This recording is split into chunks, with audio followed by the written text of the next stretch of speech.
Los clásicos que el vecino de arriba tira de la cadena. Que ao mellor hai unha festa un día ás 2 da mañán. Os máis ruidosos probablemente sexamos nós cos nenos. A todos estes galegos preguntámoslles por eses ruídos que son frecuentes no día a día, pero que nos trastornan cando sufrimos de noite.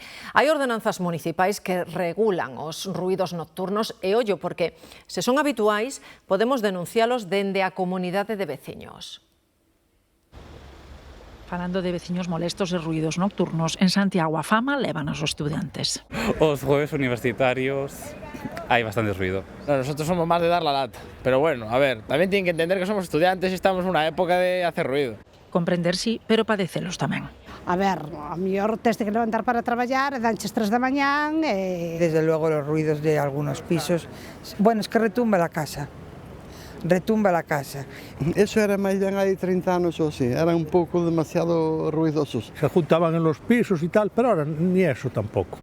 Así que levan a fama, pero pode haber outros cardando alá en canto aos ruidos nocturnos. Pois en xeral os do fútbol. Xente que toca o timbre e molesta por molestar. Los clásicos que el vecino de arriba tira de la cadena. A lo mejor en un momento determinado pues un taladro hizo un agujero, pero bueno. A normativa en Santiago proíbe os ruídos entre as 10 da noite e as 8 da mañá. Se son molestias frecuentes, a propia comunidade pode interpoñer denuncia. Es da Lei de División Horizontal que lle permite ás comunidades de propietarios actuar contra aqueles pisos ou locais de ocio nocturno ou pisos nos que se realice algunha actividade molesta, que ademais vai sin coste porque vai con cargo ao seguro de responsabilidade civil que todas as comunidades teñen contratadas, non? No que vai de ano, a Policía Local rexistrou 93 infraccións por ruídos en vivendas en Santiago.